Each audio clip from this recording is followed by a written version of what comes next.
President, thank you for presiding. I know this might be one of the last presiding duties of the year, so I appreciate you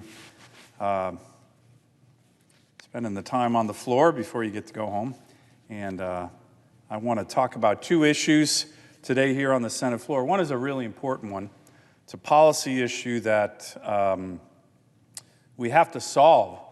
And what I'm trying to do today is just make sure my colleagues, because a lot of them get kind of fed some misinformation on this issue, and then the American people writ large know what's going on so we can fix this issue.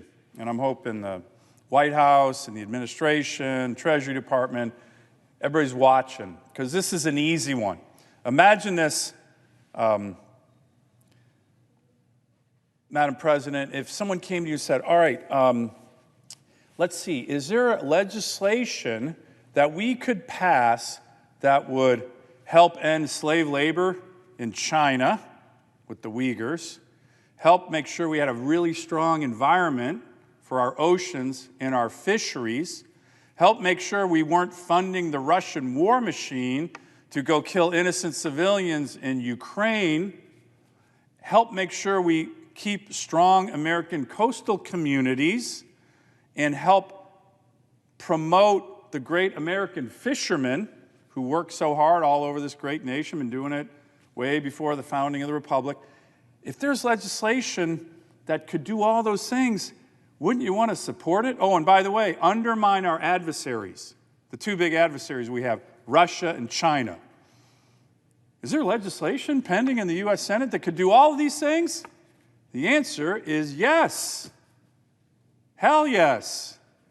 And I just want to make sure all my colleagues know, because when I bring this to the floor, when we come back in the new year, I just want to make sure everybody supports it, because it's a no-brainer. It is a no-brainer. So, Madam President, what am I talking about? Well, it's my U.S.-Russian Federation Seafood Reciprocity Act. Got a bunch of co-sponsors, Democrats and Republicans. Senator Cantwell is a big promoter of this, just for one example. But let me just give a little bit of background, because people are saying, I'm sure, wait, you have a piece of legislation that can do all that? Yeah, sure do. And why anyone would not support it, well, once they get educated, they'll support it. So let's talk about it just very briefly. So, Madam President, what's the background here? I'm going to go way back, almost 10 years. So the Russians invade Crimea. You got the aggressive dictator Vladimir Putin trying to invade everybody, right? We got to make sure he doesn't win in Ukraine. The Obama administration smacks them with sanctions. Okay, I wasn't here then, but that's what happened. This is in 2014. But I supported that. And then the Russians retaliate. Now, one of the things they did when they retaliated is that they said, we're going to ban the importation of all American seafood into Russia. Now, Russia's got a big seafood market. Okay, so Russia said no American seafood can come into Russia. By the way, my state is the superpower of seafood. The great state of Alaska is responsible for the harvest of over 2/3 of all fish and seafood in America. 2/3, 66%. We are the superpower of seafood. Now, there's a lot of other great states that export seafood. I'm not sure the great state of Nevada does, but that's a whole other topic. This is really important to my constituents. Tens of thousands of my great constituents are involved with this. So imagine that. Russia is still allowed to import in the United States, almost duty-free, and we can't export one fish. Okay, that's been the situation since 2014. Right there, that's just unfair. Okay, so I try to work with the Obama administration, the Trump administration, the Biden administration to fix this. Unfair. By the way, the Russian seafood guys were eating into our fishermen's market in our own home, in our own U.S. market. Not fair. And by the way, we have American fishermen, Alaskan fishermen, have the highest standards by far in the world on the environment, on sustainable fisheries, on the management of fisheries in our oceans. This is something Senator Whitehouse and I have passed a lot of legislation on worker rights. Okay, highest in the world. It's not even close. So the highest standards on the planet, right in America, right in Alaska. Russia, China, I'm going to get to them, lowest in the world. Okay, so keep that in mind as we talk about this issue. Okay, so then it literally takes a war to fix this. Russia brutally invades Ukraine. The Biden administration is putting together a sanctions package. I call the White House and say, hey, look, how about including in your sanctions package a way to fix this unfair trade situation where Russia won't allow us to import one fish and they can export into the United States all they want? No way. So to his credit, President Biden said, or his team, hey, I agree with Senator Sullivan. Let's smack them with sanctions on fish. So the Biden initial executive order hitting Russia after they invaded Ukraine said Russia can't import in the United States. Great. I've been working on that for 10 years, and it's only fair. So what happens? These sneaky authoritarians. By the way, the Russian seafood industry is controlled by oligarchs who are literally taking a lot of that money and funding it for the Putin war machine. So remember that, my colleagues who might want to object to this later. Money going to fund the Putin war machine from fisheries. Okay, that's a fact. So anyways, the little sneaky authoritarian regimes, Putin, Xi Jinping, they're working together. They're like, hey, let's avoid those American sanctions. We'll take the Russian seafood caught by Russian fishermen in Russian waters, and we'll send it to China. And we'll have slave labor in China, transform it, and then we'll send it to the United States. We'll sneak around those sanctions. Big loophole, using slave labor. So that's what they're doing right now.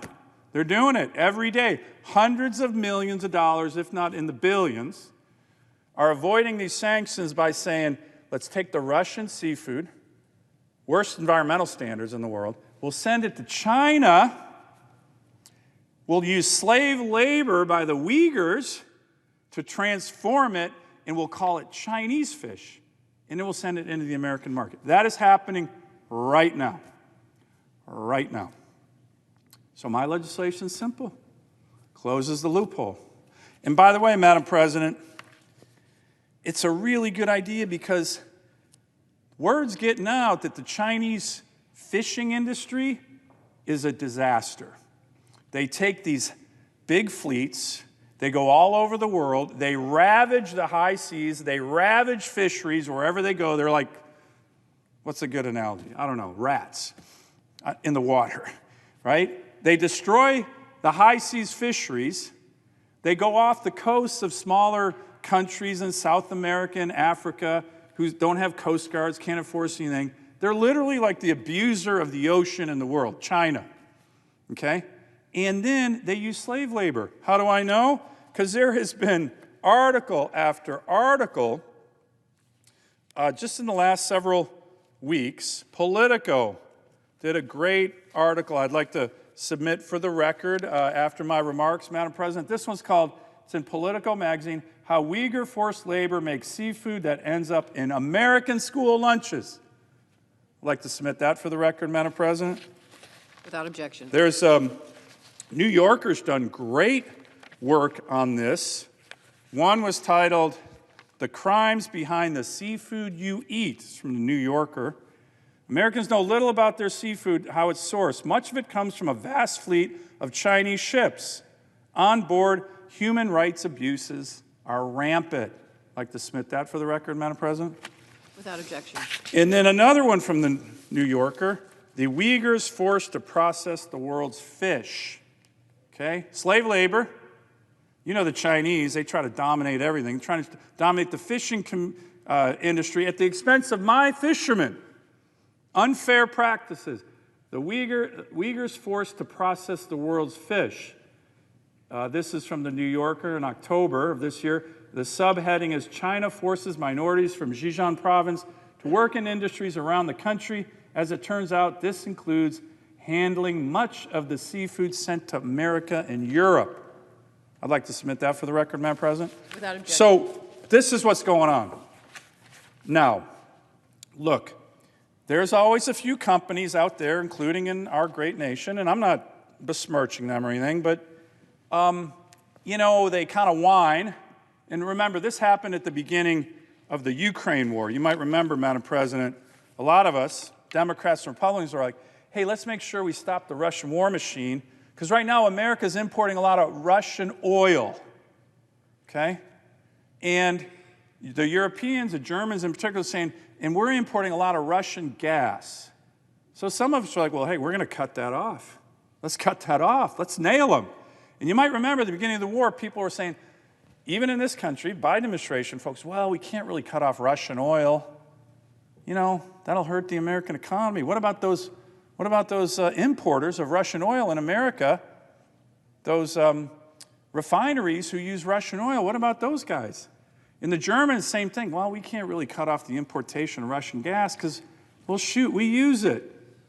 Now, not a lot of people were buying those arguments. I certainly wasn't. And the way we got around those arguments was, well, wait a minute. We know that's going to be a little painful, but here's an idea. Let's not import Russian oil. Let's use American oil. Let's use more oil from Alaska. We have way higher environmental standards, way higher worker standards, and you Germans, don't import Russian gas. Don't fund the Putin war machine. We'll send you LNG from America. So the Germans, the Biden administration, everybody was like, that's a good idea. So what do? We cut off Russian oil. In Europe, they cut off Russian gas. That's hurting those guys. That's good. And what did we do? We said, let's fill it up with American oil and gas. So why am I using that as an analogy? Because we have a couple companies. Look, and I get it. But as I said when I debated Senator Markey a couple months ago, it's not a good business model, American fish importers. Trust me, not a good business model to be using slave labor, Uyghur seafood from China. At a certain point, Captain D's, you're one of the companies, it's going to catch up with you. It's going to catch up with you. Not a good business model to be helping fund the Putin war machine. So I know there's a few companies out there saying, oh, we don't like the Sullivan bill. Shoot. Really? So what's the answer? It's the same answer. We have great American fishermen who can make sure you guys, Captain D's, or whoever else, I guess some in Virginia, you get fish. Don't worry. By the way, it's a much higher standard. I just learned today that a lot of the Russian fish sent to China, it gets injected with 40% phosphates in water to plump it up, to make it look more plump. That's disgusting. And then it gets sent to America, maybe to Captain D's. So my point here is, we're not out to hurt you. We can say, use American producers. Use great American fishermen from all over, not just Alaska, Maine, Virginia, California, Oregon, Washington State. Use them. Don't block this legislation. Don't be a Putin lackey. Don't help fund the war machine. Don't help Xi Jinping's forced labor, slave labor, with the Uyghurs. Buy American, for goodness sakes. Stand with American fishermen. So, when we come back, I'm going to work this hard. And for all of you, and there's not many, but a few importers, I hope NFI is not doing this either. I hear they are, which would be really bad because they're supposed to promote the exporters too. That's the National Fisheries Institute. But what you need to do is not block this. This is a freight train, right? And it's going to pass. You want to get out of the way and you want to help. Stand with American fishermen. Let us in Alaska supply your company. Don't rely on slave labor, China fish. Don't rely on authoritarian aggression, Putin-backed seafood from Russia with low environmental standards.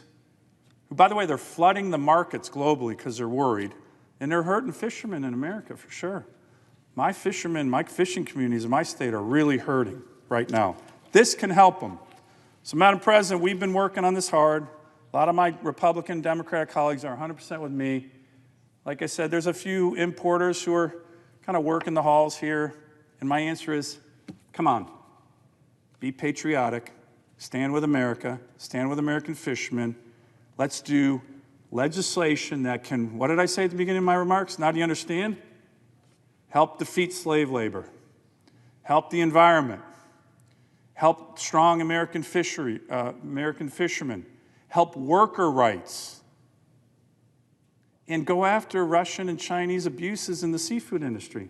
It is all over the place. It's only going to grow more widespread in terms of the knowledge of the American people saying, wait a minute, do I want to eat fish that's slave labor fish? Putin oligarch fish? No. I want to buy fish, by the way, the highest standard in the world by far. We don't inject 40% phosphates into this fish, make it disgusting. I want to stand with American fishermen and buy seafood from Americans. So that's what we're going to do. We're going to close that loophole. Madam President, it's a big issue. Thanks for listening. But I sure hope when we get back that my colleagues will fully support it. I think 99.9% of them already do. And that's the right answer. It's the right thing for our country and the right thing for America's fishermen.